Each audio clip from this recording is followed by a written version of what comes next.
Radar Prever FM. Você por dentro de tudo. Radar. Prever FM, meio-dia em ponto. Sextou por aqui na Prever FM. É sempre muito bom ter você aqui com a gente, acompanhando pelo 100.9, pelo aplicativo exclusivo da rádio, no site e também pela Alexa. Tá começando agora o Radar. 1 hora de conversa e música boa. Tudo bem, Júnior? Boa tarde. Fala, Nanda. Uma ótima tarde a você, a todo mundo que sintoniza o 100.9 da Prever FM. Sextamos, né? Sextamos. Falei pra você que ia parar de chover. A máquina já tá lá com roupa de molho. Mútil, né? Oh, beleza, viu? Tem quase nuvem de chuva ali em cima, mas fim de semana vai estar legal, viu, Ananda? Obrigada pelo ânimo, viu? Ananda, começamos mais uma edição do Radar, música e conversa boa, sempre com um bom bate-papo pra você, e hoje temos um convidado especial, o Roberto Barcelos, que é consultor pecuário, empresário, um dos maiores nomes da pecuária de corte aqui no Brasil. E a maior autoridade quando a gente fala em carne de qualidade. Roberto Barcelos, boa tarde, tudo bem? Muito obrigado pela sua presença aqui. Eu que agradeço, obrigado, é um prazer estar com vocês e podendo bater um papo aí, falando sobre um tema que nos une no final de semana, né? Um churrasco. A maior autoridade quando a gente fala em churrasco, que é uma entidade aqui no Brasil, né? E convidar a maior autoridade de churrasco no Brasil na hora do almoço... É sacanagem. É sacanagem com o estômago, né? É sacanagem. Mas tem muito bate-papo aqui, tem muita conversa boa daqui a pouco aqui no Radar da Prever FM. Radar Prever FM. Esse é o Radar, conversa e música boa até a 1 da tarde. Hoje o papo é com o consultor pecuário e empresário Roberto Barcelos. Roberto, você fincou base aqui em Botucatu, né? Você se formou aqui em Botucatu? Eu vim pra cá em 1990. Faz tempo. Fazer faculdade esse ano, o ano passado. Completei 30 anos de formado, me formei em 95. FCA? FCA. E de lá pra cá já mudei, já em várias cidades, mas voltei porque minha esposa é daqui, meus filhos nasceram aqui e agora minha neta nasceu aqui. Então, cada vez mais participando aí da cidade. Mas você mantém base aqui em Botucatu, mas você consegue ficar aqui em Botucatu pela tua correria? Eu tenho uma dificuldade quando as pessoas me perguntam o nome de rua, eu não sei, as pessoas também, eu conheço poucas pessoas em Botucatu, porque eu viajo muito. Eu tento ficar no final de semana em Botucatu, mas dia de semana geralmente eu tô fora. Mas é uma cidade que eu aprendi a gostar muito, a gente tem alguns negócios aqui, a minha base é aqui, estamos recém inaugurando uma indústria, um frigorífico aqui em Botucatu. Uhum. Então é uma cidade que me acolheu e eu sou feliz aqui. Ô Roberto, quando a gente fala e a gente procura o teu nome no Google lá, sempre vai ter uma associação com churrasco, né? Então você hoje é considerada a maior autoridade do churrasco, que não é só no Brasil, o churrasco é uma entidade na América do Sul toda, né? Pegar a Argentina, churrasco uruguaio. O que você acha que é o churrasco pro brasileiro? Como é que você vê, desde aquele churrasco mais simples até aquele churrasco feito com as carnes mais nobres? Então, eu consigo responder e separar essa resposta em realidades distintas, em cidades distintas, porque o churrasco sempre foi uma grande confraternização no interior do Brasil. Uhum. Nas grandes capitais, o churrasco é um movimento muito novo. A gente tem uma influência, passou a ter uma influência grande, principalmente nos últimos anos, de Argentina, de Uruguai, de Estados Unidos. Inclusive, a gente está chamando muitos cortes bovinos, nomes argentinos, uruguaios, americanos. A gente conhecia o contrafilé, agora a gente fala bife chorizo, bife ancho, cortes americanos como prime rib, tomahawk. Quer dizer, a gente veio incorporando, porque o Brasil, ele sempre se caracterizou em ter muito volume de produção, mas produção de uma carne commodity. Tá. Esse conceito da carne de qualidade, ele veio muito recente aqui pra gente e a gente começou a ter acesso a essas carnes, talvez nos últimos 10 anos. E aí que realmente nós adotamos o sextou, né? Vocês começaram o programa brincando aí com o sextou, mas eu brinco que o sextou é uma chave aí, é um passaporte para o final de semana, E hoje a gente pensa a semana inteira aonde se encontrar, com quem, cada um leva o quê, mas em torno da gastronomia, em torno do churrasco, em torno de uma boa música, isso começou a se repetir com uma velocidade grande e a gente começou a criar demanda na ponta final, porque o churrasco é a materialização, é a última etapa de todo um processo que começou 3 anos antes em alguma fazenda do Brasil. Por que eu falo 3 anos antes? Porque entre a inseminação artificial de uma vaca, o período de gestação, o bezerro nascer, depois esse bezerro fica mamando na teta da vaca durante um período de 7 meses. Depois da desmama, ele é passado por um período a pasto, chamado recria. Depois ele é passado pela última etapa, que é a engorda. Então esse ciclo são 3 anos. E a gente começou a perceber que o consumidor, definindo as características que ele deseja, como que ele valoriza, inclusive, está disposto a pagar mais por esse produto que entrega maciez, sabor e suculência. Hoje isso começou a influenciar dentro das fazendas de gado de corte para selecionar animais, acasalar geneticamente para entregar essas características desejadas pelo consumidor final. Isso que eu digo que é muito novo aqui no Brasil.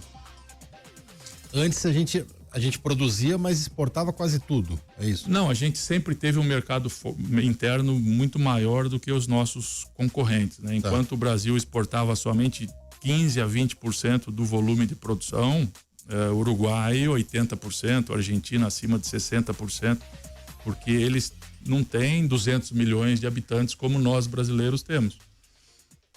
Eles têm um mercado interno muito mais acanhado do que o nosso, então eles sempre focaram para atender uma demanda externa. Tá. E o Brasil sempre trabalhou muito forte o mercado interno, que naquele momento, e é bacana fazer essa linha do tempo, porque o movimento de valorização da carne de qualidade é mais recente. A gente aprendeu consumir cafés especiais, a gente aprendeu a consumir cervejas artesanais, a gente aprendeu a consumir queijos, uma série de outros produtos antes de chegar à valorização no mundo das carnes e no mundo do churrasco. Em 2015, teve uma agência muito importante no mundo do entretenimento, que faz festa de São João, faz Réveillon em Trancoso. Eles fizeram um estudo e identificaram que o churrasco seria a próxima bola da vez, né? Como um movimento talvez cultural. O churrasco seria o ponto de encontro de uma geração que tem a gastronomia como um grande hobby. E ao invés de ir num bom restaurante, as pessoas optaram por se reunir e confraternizar e celebrar. E se a gente traz isso há 20, 30 anos atrás, o modelo de consumo de carne nosso era em churrascaria rodízio, né? Hoje essas novas gerações, elas são da filosofia do coma menos, mas coma melhor, do beba menos, mas beba melhor. Então elas elegem alguns produtos para consumir por diversas questões. Uhum. E essa opção de comer menos e comer melhor levou naturalmente a produtos para atendimento de uma expectativa aí, de uma exigência maior. E aí que começou a fazer muito sentido de produtos que a gente só via fora do Brasil. E a gente não pode ser hipócrita também em achar que esse tipo de produto está disponível na mesa do brasileiro, porque a carne bovina ficou cada vez mais cara. Mas eu brinco que o boi, ele é muito democrático. Ao mesmo tempo, ele tem filé mignon, fraldinha, Denver steak, que está hoje em preços praticamente inacessíveis à grande população. Ele tem cortes do dianteiro, ele tem cortes chamados menos nobres, que tem uma condição mais barata de acesso e é uma paixão para classe A, mas também é uma grande paixão para classe B e C, e talvez o maior volume de consumo de carne no churrasco de final de semana é a classe B e a classe C. Se a gente analisar esse perfil do brasileiro, o nosso churrasco, ele é mais parecido com o quê? com o churrasco argentino, com o churrasco uruguaio, se bem que lá eles usam a parrilla, né? A gente não tem esse costume. Nossa é grelha e espeto, né? O americano é mais grelha. Ou a gente é uma mistura de tudo? Hoje em dia a gente é uma mistura de todas essas influências. Tá. Até porque esse tipo de preparo argentino e uruguaio em parrilha é um preparo mais rápido. E se eu faço esse preparo com carnes não boas ou não tão adequadas, eu vou ter um resultado final ruim. Porque cortes mais duros ou cortes com mais colágeno necessitam de uma cocção mais lenta. Para fazer o processo de amaciamento dessa carne. E a grelha não. É 5 minutos de um lado, 5 minutos de outro, tá pronto no ponto incrível. E esse tipo de preparo exige um produto de qualidade superior. Como a gente começou a ter acesso a esses produtos, veio com uma força muito grande esse sistema de preparo. Antigamente a gente pensava muito em fogo de chão, em espeto, mas pelas nossas condições hoje, dificilmente a gente tem churrasco para espeto, nas grandes cidades, eu digo, tá? É um churrasco rápido, é um churrasco de grelha, é um churrasco de parrilha. Tanto é que um dos cortes que mais se destacam hoje é a fraldinha, né? Aquela fraldinha sem gordura. Mas tradicionalmente a fralda tem uma grande parte de gordura que é chamado de vazio, ou vacil lá na Argentina, que é feito em espeto. Talvez seja a grande paixão do argentino, do uruguaio e do gaúcho, é o vazio, né? A gente não consegue fazer esse preparo nas nossas condições aí de grelha, porque ele demanda espeto, um fogo mais lento. E então a gente está se ajustando a essa praticidade aí que as grandes capitais necessitam. Principalmente porque a gente tem menos espaço. Tá. Né? Hoje, a tomada de decisão na compra de um apartamento é a churrasqueira na varanda. Então, tem muitos novos prédios que têm a churrasqueira na varanda que não tem espaço para uma longa cocção. Necessitam de soluções mais fáceis e mais rápidas, até porque não são todas as pessoas que têm o conhecimento de fazer um preparo de 4, 6, 8 horas de fogo. Muito bem, daqui a pouco a gente volta a bater um papo com o Roberto, falando de churrasco, de carne. Vamos falar um pouco dele também aqui no Radar da Prever FM. Radar Prever FM. Pra você que chegou agora aqui no 100.9, você tá no Radar, 1 hora de conversa e música boa. E hoje quem tá aqui com a gente conversando é o Roberto Barcelos, consultor pecuário e empresário. Roberto, pegando o finalzinho da nossa última conversa ali, falando do churrasco ali dos Pampas, né? O argentino, uruguaio, sempre tiveram as carnes mais famosas, mais do que as brasileiras, né? Como é que tá esse cenário hoje? Eu tenho ido muito para o Rio Grande do Sul, até dou consultoria em alguns projetos de pecuária e de frigorífico lá, e a realidade deles na prática mudou. Né? Eles estão diante de um desafio de ter uma genética boa e uma nutrição não tão ajustada. Tá. Então, o produto deles, quando vem para os outros estados, principalmente para São Paulo, ele fica como segunda, terceira, até quarta opção de escolha. Hoje a gente já tem projetos aqui em São Paulo ou em outros estados, como Mato Grosso, Goiás, Mato Grosso do Sul, com marcas de carne que estão entregando um produto de melhor qualidade do que o vinho do Rio Grande do Sul. O Rio Grande do Sul tem uma particularidade de ter uma pastagem nativa e raças com uma genética britânica que os outros estados não conseguem ter. Isso transfere para a carne um sabor incrível.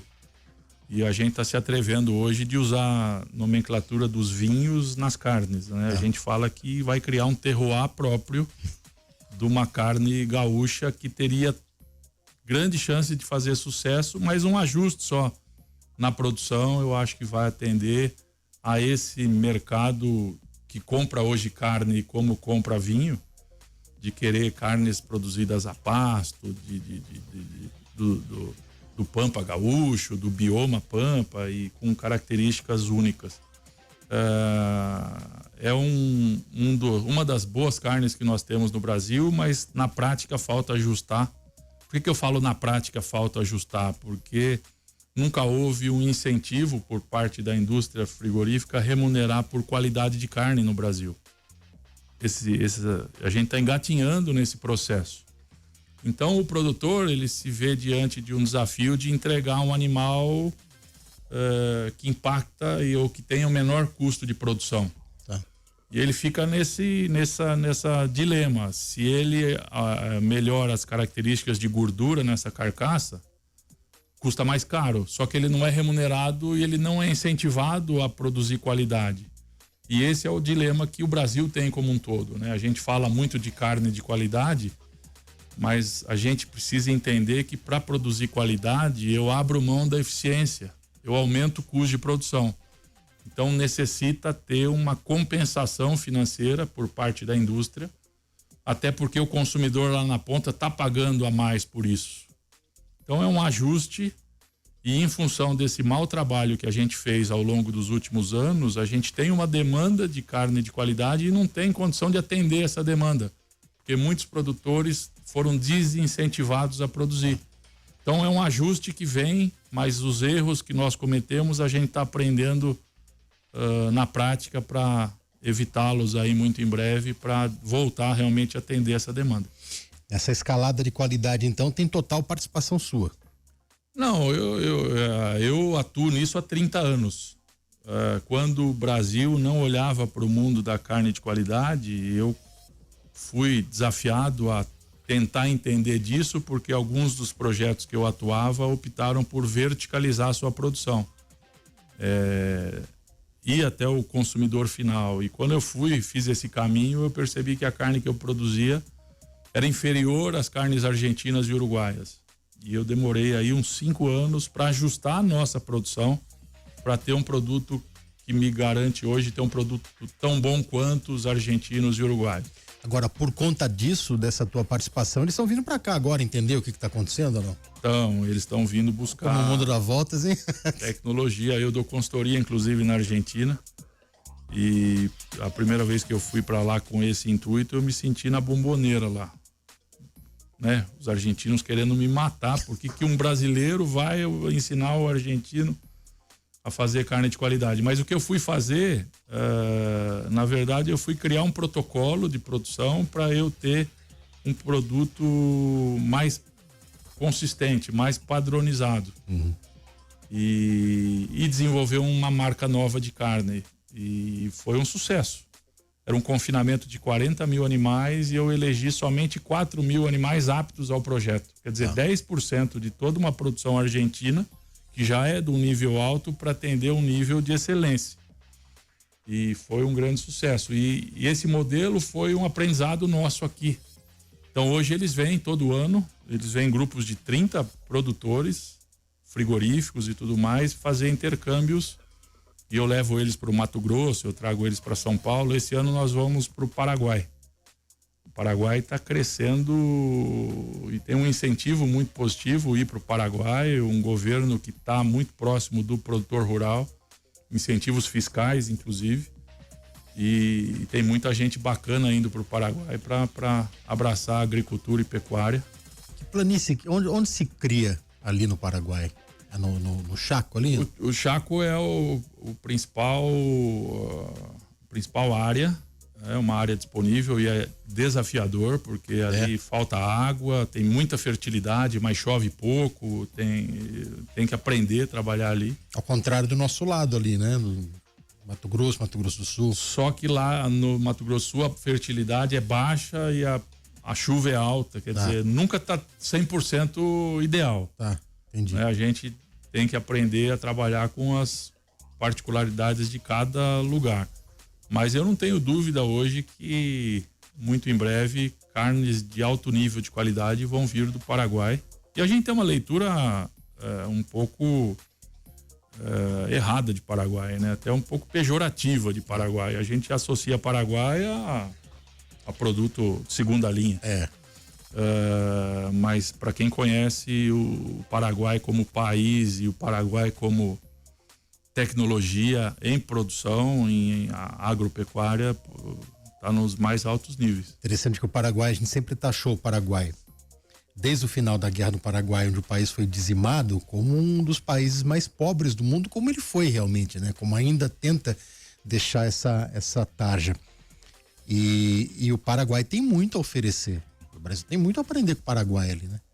Eles estão, o interessante disso é que eles estão subindo na escala da economia em todos os setores ali, turismo, e agora esse setor que você está citando aí. Não, e os bons produtores paraguaios são brasileiros. São, né? Muitos brasileiros com fazendas no Mato Grosso do Sul, divisa ali com o Paraguai, pularam a fronteira para expandir os seus negócios. E há 30 anos atrás, o brasileiro sempre teve um medo muito grande de ter algum problema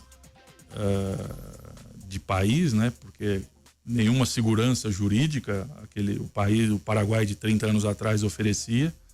Hoje, pelo contrário, hoje ali o governo é o grande apoiador de ações e de empresas brasileiras no próprio Paraguai. E o brasileiro está olhando isso com bons olhos, até porque a carga de impostos lá é muito menor do que aqui no Brasil.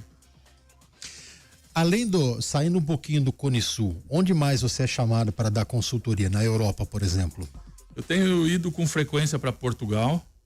E quando eu fui para Portugal recentemente, a primeira vez, há uns 5 anos, eu senti que Portugal era o Brasil em 1970, em carne. Porque eles têm o conceito das raças autóctones, que são raças específicas ali, e o conceito completamente diferente do nosso, onde a gente busca uma eficiência de produção, abatendo animais cada vez mais jovens, e eles têm um conceito muito parecido com Espanha, que a melhor carne deles é dos animais velhos. E eu pude ajudá-los nisso para trazer essa outra leitura de negócio, de tecnologia de produção, e eles nos ajudaram de eu ter trazido para o Brasil esse conceito de animais velhos. Hoje é uma grande febre nas grandes cidades, principalmente São Paulo, churrascarias que trabalham com vacas velhas. E o motivo disso é que um animal velho produzido a pasto vai trazer um sabor muito maior do que um animal muito jovem. Eu até uso muito meu Instagram e tem uma das falas que viralizou, eu digo assim, não sei se vocês perceberam, mas a carne que a gente está comendo no nosso churrasco, ela ganhou muito em maciez, mas ela perdeu muito em sabor. E esse projeto de animais um pouco mais velhos traz de volta o sabor. E quem é um bom entendedor de vinho vai saber que tem características de vinhos posicionados mais caros que o vinho mais barato ou muito jovem ou não vai conseguir atender. Então a gente está começando a estratificar a qualidade em níveis. E eu vejo muito positivo, porque o meu maior discurso hoje é que não existe certo ou existe errado. Existe o alinhado e o desalinhado com a expectativa do consumidor. Tá. Tem consumidor que valida a maciez e ponto. Um produto com custo-benefício ok. Talvez a maioria dos brasileiros vão qualificar a qualidade de carne como maciez. Maciez é o ponto fundamental. Só que já tem aí outros níveis de consumidores que estão olhando para a maciez, porque é muito importante, mas eles posicionam o sabor como ponto fundamental hoje para a escolha do seu produto. O que é uma vaca velha? Qual que é a faixa etária dela? Nem toda vaca velha é apta a produzir carne de vaca velha. Tá. Por quê? Porque a gente precisa dessa vaca velha com 8, 10, 12 anos de idade, mas que entreguem uma musculosidade, uma deposição de gordura e o nível de marmoreio, que é aquela gordura que fica entre as fibras musculares. Isso na grelha derrete e dá mais suculência. É aquilo que quando cai na nossa boca enche d'água. E falar disso a esse horário é duro. Eu tô tentando me segurar aqui, mas vamos lá. Mas então, esse é o grande desafio, né? Eu tenho feito algumas parcerias com o Rio Grande do Sul e Santa Catarina, porque eu uso raças britânicas puras, engordadas a pasto, para produzir esse conceito de vacas velhas. Eu fiz alguns testes com animais Nelore, funciona muito, porque o Nelore tem um sabor incrível. Não tem a mesma maciez do que as raças europeias, mas ele tem um sabor incrível. Então a gente está ainda mapeando, entendendo para poder criar o nosso modelo de negócio e não somente importar uma tendência da Europa e repetir o que eles fazem. Estamos tentando criar o nosso modelo de negócio para atender esse público mais exigente. A grande vantagem disso tudo é que o mundo está com o seu menor rebanho de toda a história, né? Recente, dos últimos 50, 80 Você anos. acha que isso é preocupante? O número que a gente tem hoje? A gente está com um crescimento populacional ano após ano, com números sinalizando 9 bilhões de pessoas muito em breve e 9 bilhões de pessoas que precisam se alimentar. Ao mesmo tempo, muitos países do mundo estão diminuindo os seus rebanhos. Estados Unidos tem um menor rebanho dos últimos 50 anos. Canadá, a mesma coisa. E isso é uma grande oportunidade para o Brasil. O Brasil hoje tem 160 milhões de hectares de pasto, com 200 e poucos milhões de cabeças, que se ajustar nas questões de rastreabilidade, certificação de origem, questões ambientais, ele habilita esses produtos para atender a essa demanda mundial. Então eu garanto para vocês que no Brasil vai ser o país do mundo que vai atender a demanda mundial por alimentos. Não tem outro que tenha as mesmas condições nossas de temperatura, de luminosidade, de precipitação, de topografia, que consiga produzir tão bem quanto a gente. Mas você acha que a gente vai ter que começar a descobrir alguns locais para criação, além do que a gente já tem? Não. A gente vai começar a se especializar na produção e vai diminuir a área de produção. A questão ambiental, ela passa a ser muito forte, e produzir alimentos gera impacto ambiental. Isso é fato. Nosso desafio perante o mundo é como produzir mais alimentos gerando menor impacto ambiental. E aí entra os modelos de negócio de integração agricultura-pecuária, onde a gente consegue produzir carne gerando menor impacto ambiental, até podendo estampar muito em breve essa carne como carne carbono neutro. Isso é uma questão muito importante, porque o bovino ele produz gás metano. Só que a quantidade de carbono que as pastagens sequestram do ambiente é muito maior do que ela produz. Quando a gente vê uma notícia, às vezes mal intencionada, de que o bovino é um grande poluidor, as pessoas estão parando na equação, na emissão. Elas não trazem nessa equação o sequestro. E quando eu faço esse balanço, a gente percebe que o Brasil é privilegiado, que ele pode produzir a carne mais natural do mundo. Você acha que há indícios de que a gente vai conseguir aproveitar esse momento mesmo? Que nada vai atrapalhar? Vai ter sempre questões comerciais envolvendo, mas aí vai ser uma dependência por alimentos. E aí as barreiras comerciais, elas caem em função da necessidade. A gente tem que fazer a lição de casa. Não adianta a gente querer varrer os nossos problemas para baixo do tapete. A gente tem que identificar quem trabalha errado e punir, né? O grande problema nunca vai ser a produção. O grande problema sempre vai ser a corrupção. Rápido break. Daqui a pouco a gente volta batendo um papo com o Roberto aqui no Radar da Prever FM. Estamos de volta com o Radar dessa sexta-feira. Hoje batendo um papo com o consultor pecuário e empresário Roberto Barcelos. Ô Roberto, o cara que mais entende de carne do Brasil, mas que gosta de pescar, como é que é essa história? Então, eu gosto. É minha terapia. É eu que estou envolvido aí com...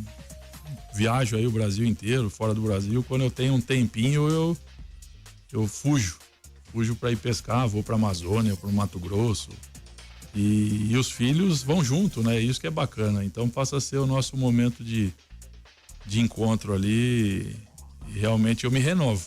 É uma terapia de fato. Você já participou de campeonato de pesca? Não. E o bacana é que eu tô tentando levantar a bandeira do churrasco nas pescarias. Porque todo mundo faz churrasco quando pesca, só que a carne é ruim. Por que não fazer churrasco com carne boa? E aí eu tô inclusive patrocinando programas na Fish TV com carne, justamente para levar o mundo do churrasco e do conceito da carne de qualidade para esse mundo que no Brasil ainda é mal explorado. Se você digita o tema no Google lá para entender o tamanho desse mercado fora do Brasil, é absurdo, é um negócio, né? Então eu quero trazer esses dois mundos, aproximar esses dois mundos e vender carne para pescador.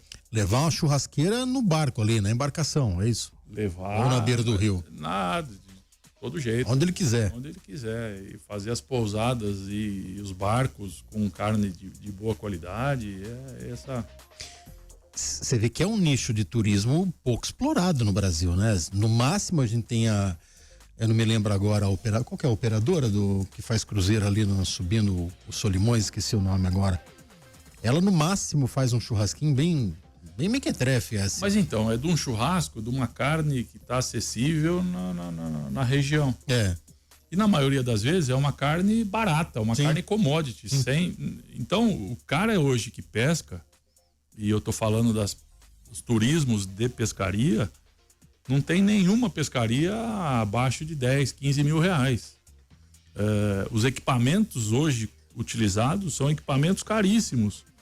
E por que na hora da carne a gente não tem acesso a uma carne tão boa? Então é essa a minha inclusão ali nesse mundo, que eu quero levar o que a gente tem de melhor, até porque vem muito turista. Tem muita gente de fora do Brasil para fazer as pescarias e por que não eles levarem essa ideia de que o Brasil produz carne de alto nível também, porque ninguém tá vendo isso, ninguém tá olhando para isso.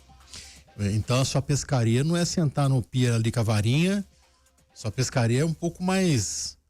mais acima do que a gente imagina de um pescador, né? Sentar. Eu vou para Amazônia, eu vou para o Mato Grosso, para o Pará. A gente cada vez a gente vai buscando os maiores desafios. Você tem história de pescador ou não? Não, é uma coisa recente aí. História? Eu entendi histórico. Não, história de... são nas pescarias que a gente se diverte por besteira, né? Então, não tenho nenhum caso assim que possa ser lembrado, mas é sempre um grande prazer estar com os amigos com esse objetivo. E a gente tá montando grupos aqui em Botucatu, inclusive, e tá indo aí uma turma. Fomos esse janeiro pro Telespires, esse ano vamos de novo pra Amazônia, vai ser bacana. Qual que é o maior peixe que você já pegou? No Mato Grosso, divisa com Pará, pirarara de 60 quilos. Isso dá qual o tamanho de um? 1,60, 1,70. Meu filho pegou um de 1,80 recentemente. É loucura. Como é que é pra pegar um peixe desse? É o tamanho de um tubarão, pô. Então, uma hora pra tirar ele dentro d'água. Desde o momento em que fisgou ali, uma hora pra tirar? De briga. Caramba, tem que ter uma boa força ali então. As pessoas reclamam que eu não faço esporte, eu faço pesca esportiva. Você tá na ponta da língua, né? Pra quem criticar. E haja proteína depois, né? E sempre com uma bela de uma cerveja e um belo de um churrasco. O que te dá mais paixão, a pescaria ou o Palmeiras? Esse é um outro ponto, eu acho que o Palmeiras. É um sofrimento que eu levo de muitos anos, porque ser palmeirense hoje sofrimento nada, rapaz. Sofrimento é ser São Paulino. Sofrimento é ser santista que nem a Ananda. Ser palmeirense hoje é muito mais fácil do que ser palmeirense na época que eu estudava com 15 anos de idade, porque meus amigos eram todos de outro time, que eu nem quero falar o nome. Eles eram campeão todo ano e eu ficava amargando a fila, né? É por isso que o palmeirense tem raiva de São Paulino? Por isso e por outras coisas. Ananda, é sofrido ser santista? Olha lá, ela parou pra pensar. Não vou negar, de um tempo pra cá tá difícil. E ser São Paulino é praga que vocês rolaram pra gente, não é ou não? Não tem um pouquinho disso? Teve um episódio, né, de uma briga dos dois presidentes e depois daquilo veio como uma maldição ali. Depois daquilo fazem o quê? Sei lá, 10, 15 anos e o São Paulo não ganhou mais nada, ganhou um Paulista e um... Ganhou uma Copa do Brasil em 2023, mas é muito pouco, que o São Paulo vem numa sequência de conquistas e disputas aí desde 2008, né? 2008 foi o último título brasileiro Aí o pessoal começa a brincar, enterraram cabeça de burro no Morumbi, enterraram um sapo no CT. Mas você acompanha o Palmeiras ou não? Eu vou, lógico, eu sou palmeirense praticante. Você foi nas finais de Libertadores lá no Uruguai? Fui no Uruguai, fui pro Peru. Peru agora foi a última. Foi. Lima. Uruguai uma alegria total, Peru uma decepção total. Mas podendo ir, a gente vai, né? O Uruguai tinha público na final ou não? Tinha, né? Tinha. Era final da pandemia? Contra o Santos, desculpa.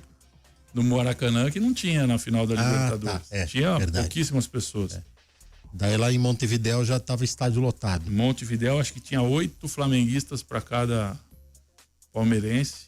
Um otimismo pelo lado dos flamenguistas e a gente com receio, né, de tomar uma goleada, mas falou, a nossa parte a gente vai fazer. A gente vai beber e torcer. E fizemos com muito louvor. E para surpresa foi um jogo que mudou a história e ganhamos. Eu já assisti final de Libertadores do São Paulo, mas aquele sistema antigo que eu achava muito mais legal, que era um jogo lá e um jogo cá. E como é que é o clima? Como é que é? É o torcedor raiz mesmo que vai? Ou é só aquela pessoa que tem condição? É o torcedor modinho ou tem de tudo? Tem de tudo.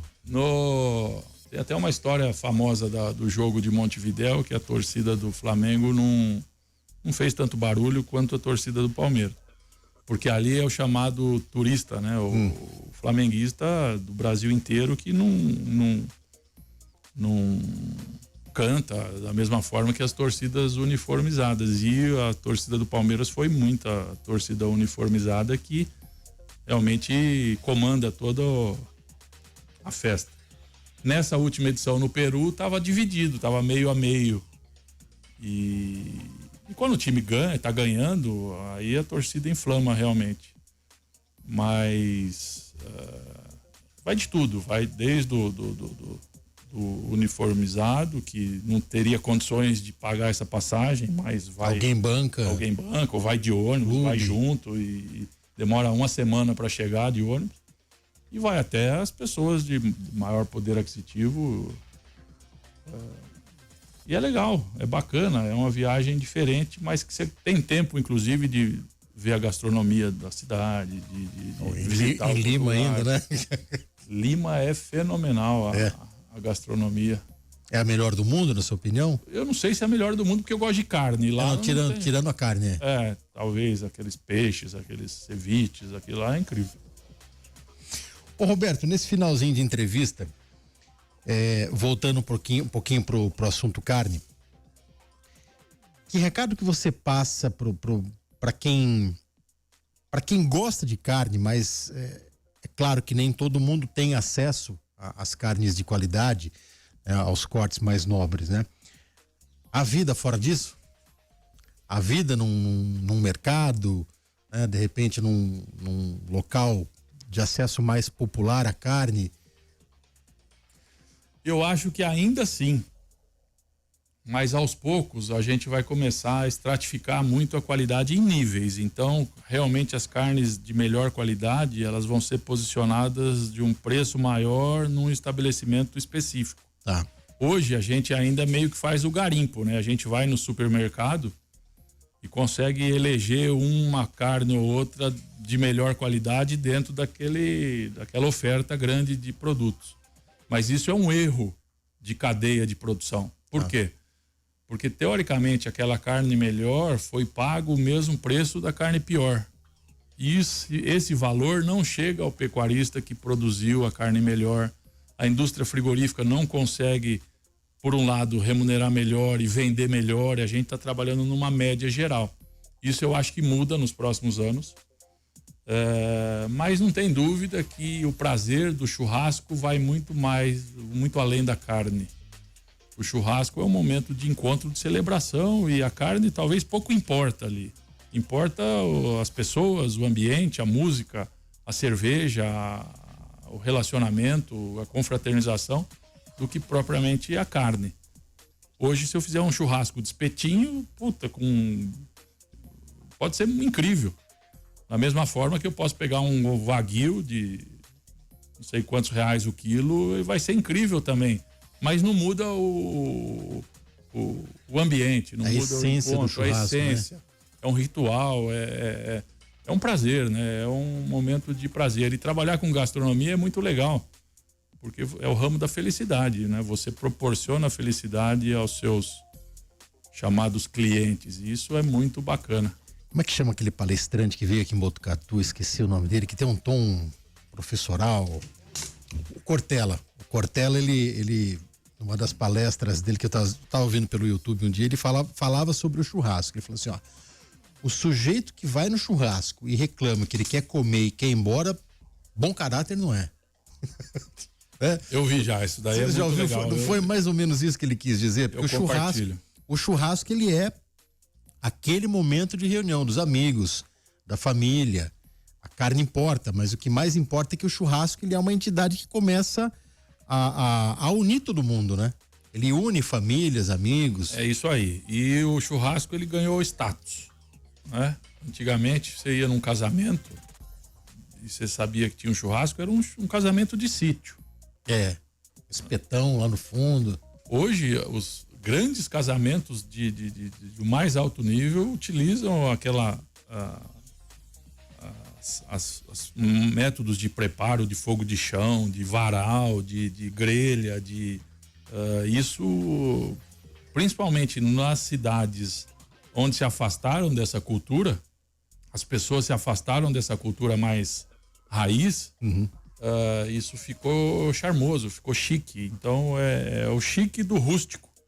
E isso tem uma demanda incrível por eventos nesse tipo de perfil, para atender um público talvez super exigente com a simplicidade do churrasco, que ela encanta, ela une, ela entrega, ela faz as pessoas lembrarem de histórias de anos atrás. Mais do que de pescador ainda, hein? Saudosismo. Eu forneço carne de vaca velha para algumas pessoas. Só falta chorar, porque as pessoas falam, pô, tô sentindo o gosto que eu sentia na minha infância de 30 anos atrás. Então é um resgate também aquilo que a gente tem, aquela memória degustativa aí. É bacana. É um momento brilhante nosso, a oportunidade de a gente unir toda a cadeia de produção, porque o churrasco ele une o produtor, o pecuarista que produziu aquele animal, a indústria frigorífica, o varejo, o restaurante, a hamburgueria, todos ali entregando esse produto para um cliente que, além de consumir o produto, ele quer saber a história do produto, quer saber a raça, quer saber se foi maturado, se foi produzido a pasto, se não foi. As pessoas estão começando a valorizar esse tipo de produto, mas não é nenhuma novidade isso. Isso a gente já conhece no café, nos vinhos, nas cervejas artesanais, e chegou a vez do churrasco. E a próxima bola da vez é a carne de suína. A gente está resgatando raças e sistemas de produção para trazer a suculência, a maciez e o sabor daquele suíno de 30 anos atrás que se perdeu. A carne suína hoje ela ficou sem sabor, ela ficou seca, ficou sem suculência. Então a gente está resgatando isso para devolver o prazer desse tipo de produto. Do tempo que a bisteca era um dos principais produtos da mesa do brasileiro, né? Sim, muito antigamente. Aí isso daria um outro programa. Ô Roberto, obrigado pela sua presença aqui. A gente sabe que você não tem pouquíssimo tempo para isso, né? E foi uma honra tê-lo aqui. Obrigado. Não, obrigado. Eu agradeço, e eu trabalho atendendo os melhores restaurantes do Brasil, né? Hoje eu coordeno muitas marcas de carne que atendem os melhores restaurantes e os mais exigentes do Brasil. E uma das minhas metas pessoais era fazer e trazer para Botucatu esse mesmo conceito. Então, o que tem de mais avançado no Brasil hoje de exigência, hoje já tem em Botucatu. E fica o convite para vocês que não conhecerem, e para que vocês que já conhecem, para validar se de fato é ou não o que a gente fez lá na Confraria do Fogo, e fica o convite para todos participarem. Fica uma do lado da outra? A Confraria da Carne fica onde? Fica ali também, né? Fica vizinho, né? Iniciou como Confraria da Carne, que era um açougue. Depois a gente percebeu que existia uma demanda adormecida aqui em Botucatu, porque aqui é um centro de tecnologia de pecuária. Tá. Então tem as centrais de inseminação, que As pessoas vêm para cá e querem sair para jantar. A universidade vem, então ali a gente serve a carne do mais alto nível de qualidade para atender esse perfil de público. E do lado da Confraria da Carne, a gente montou a Confraria do Fogo, e quem cuida de lá e com muita excelência ali é o Lucas, meu filho, e eu sou cliente também lá. No coração da Vital. Roberto, obrigado. Bom fim de semana a você. Obrigado, eu que agradeço. Um prazer estar aqui com vocês. Radar Prevent FM. Você por dentro de tudo. Radar.